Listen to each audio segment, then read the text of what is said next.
All right, we are back on the record. Appearances are as they were before. I need to make a record that at 8:42 a.m. this court ordered Mr. Brooks be removed from the courtroom due to repeated interruptions and disruption. Right out of the gate, the judge isn't just talking about today, she's building a pattern. And in court, patterns matter. This isn't a one-time outburst.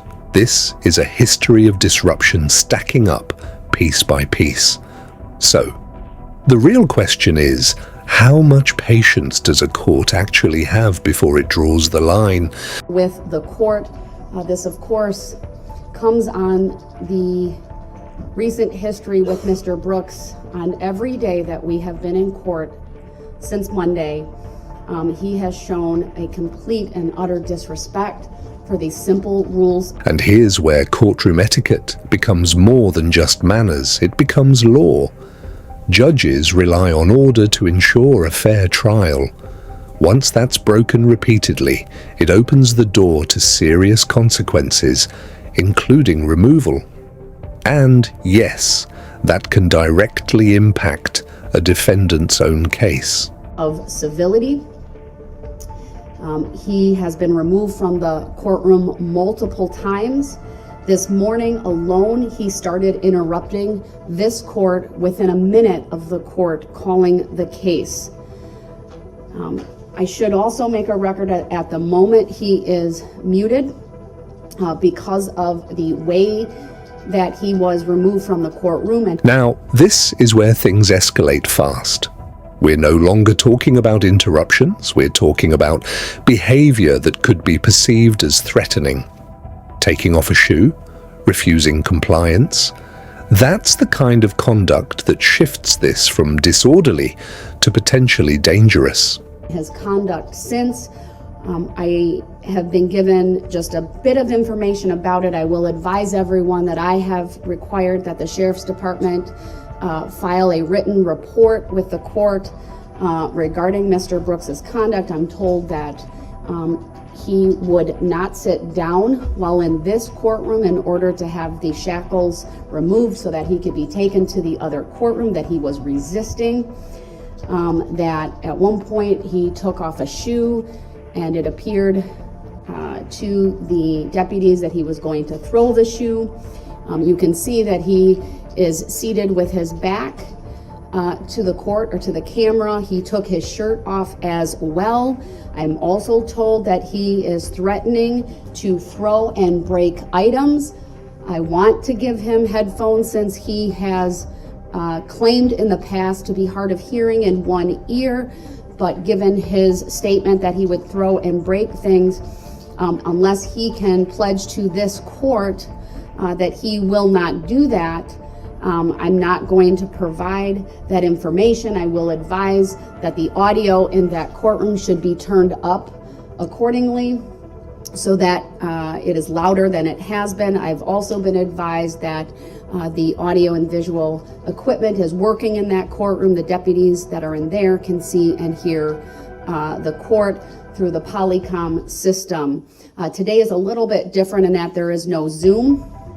And so, but this court, with the blessing of technology in this new building, have the ability to call in one room system to the other. That is why we're able to see and, when appropriately, hear him when unmuted.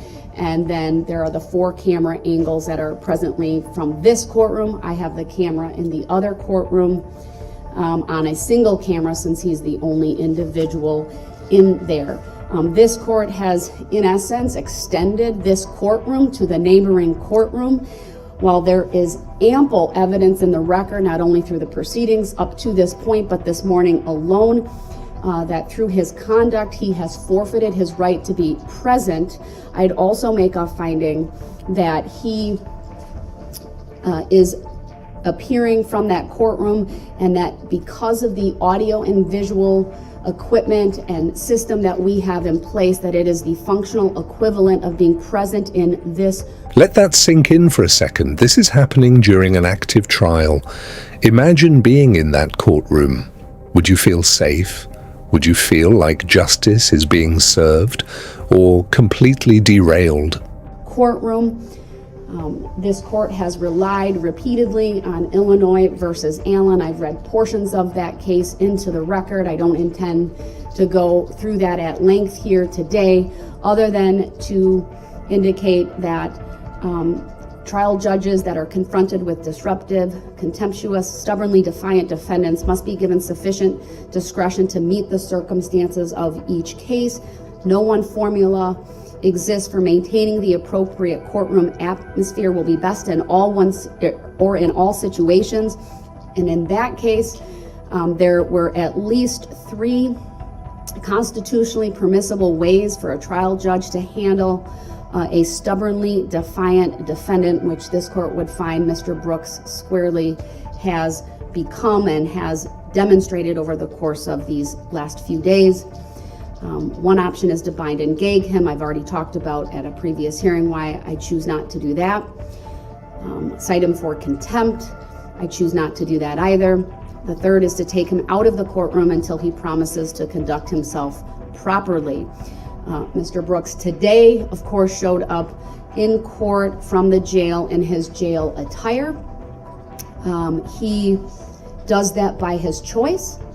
I gave him the opportunity to go back to the jail to put on his suit and tie or other street clothes. He refused to answer that question. This court will continue with this trial, as I have previously indicated.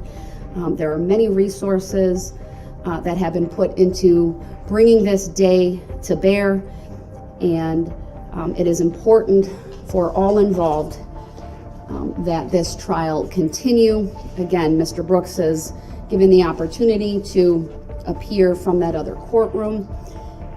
At this point, I'm still in the final housekeeping matters, and so he clearly has forfeited his right to be present for that. I will advise Mr. Brooks, as I have advised him repeatedly, if at any point in time he wants to come back and he is willing to promise that he will abide by the rules of courtesy and decorum and be civil and show respect for the court proceedings for all individuals in this courtroom, including Mr. Brooks himself, then he may come back in. It's also my intention to give him that opportunity at each new stage. But again, we are in the preliminary stage prior to the jury being brought in. I would note it's a little after 9:06 a.m.